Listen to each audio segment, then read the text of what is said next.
जो बोला जा रहा है, अभी शमसी जी ने जो बोला, निजामी साहब, उनका ये कहना है कि सभी लोग इसकी मांग कर रहे थे, तो हो गया सर्वे। देखिए संकेत जी, बहुत आसान लफ्जों में जो बात कही गई है वो इतनी आसान है नहीं। सर्वे यकीनी तौर पर लफ्ज बहुत छोटा सा है और इसके बहुत बड़े माने होते हैं। ये तीन लेटर्स हैं जिनमें आपस में बहुत बड़ा विरोधाभास है। एक श्रीनिवास दांडी साहब ने जो तकरीबन 22/8/2022 को जो लेटर लिखा है उसमें उन्होंने साफ तौर पर यह बात वाजे की है तमाम यूनियन टेरिटरीज को और तमाम गवर्नमेंट को कि जो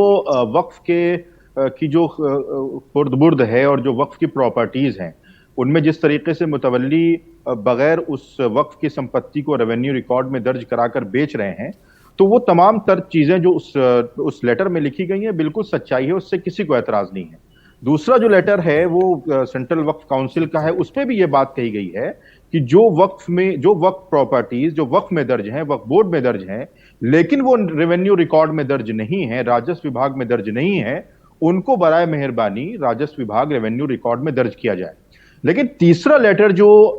उत्तर प्रदेश सरकार के उप सचिव जो अल्पसंख्यक के हैं शकील साहब की जानिब से आया है, उसमें जो उन्होंने ऑर्डर किया है वो ऑर्डर बड़ा विरोधाभासी है। ये बात सच है कि सर्वे हो और जो वक्फ की संपत्तियां हैं उन संपत्तियों को आजाद कराया जाए, जो कब्जे हैं उनसे हटाया जाए, और उसमें बगैर इसके इम्तियाज के कि कौन इंडिविजुअली उस पर कब्जा कर रहा है और कौन सरकारी तौर पर। जैसा कि देखा कि आप हजरतगंज में बहुत बड़ी सरकारी दफातर हैं जो वक्फ की प्रॉपर्टीज पर कायम है, तो अगर उनका भी सर्वे कर लिया जाए, उनकी भी आमदनी वक्फ बोर्ड में जमा कर दी जाए और मार्केट रेट के एतबार से जो भी वक्फ का गबन हुआ है, वक्फ पर जो दफातर कायम हुए हैं, उनका भी कर लिया जाए। लेकिन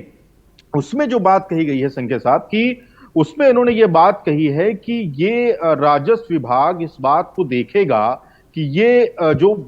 वक्फ की संपत्ति का जो रजिस्ट्रेशन है या वक्फ की जो संपत्ति वक्फ में दर्ज की जाती है उसका क्राइटेरिया क्या है, उसका इंदिराज करने का तरीका क्या है। यानी ये बात वाज़ेह तौर पर कही जा रही है कि वक्फ की संपत्ति जो वक्फ बोर्ड में दर्ज की गई है और वो रेवेन्यू रिकॉर्ड में है कि नहीं है, ये आप देखकर हमें बताएं। तो ये जो चीजें हैं बड़ी कंफ्यूजन पैदा कर रही हैं कि एक तरफ तो आप कह रहे हैं कि तमाम चीजों को ये कर दिया जाएगा कि कब्जा हटा लिया जाएगा, दूसरी तरफ आप कह रहे हैं कि वो क्राइटेरिया बताइए कि किस आधार पर उस जमीन को जो राजस्व में दर्ज नहीं है वक्फ बोर्ड पर दर्ज क्यों कर ली गई। तो ये जवाब मुझे लगता है कि अमीर शमसी साहब ही दे सकते हैं। Very nuanced point that has been brought forward by Mr. Nizami.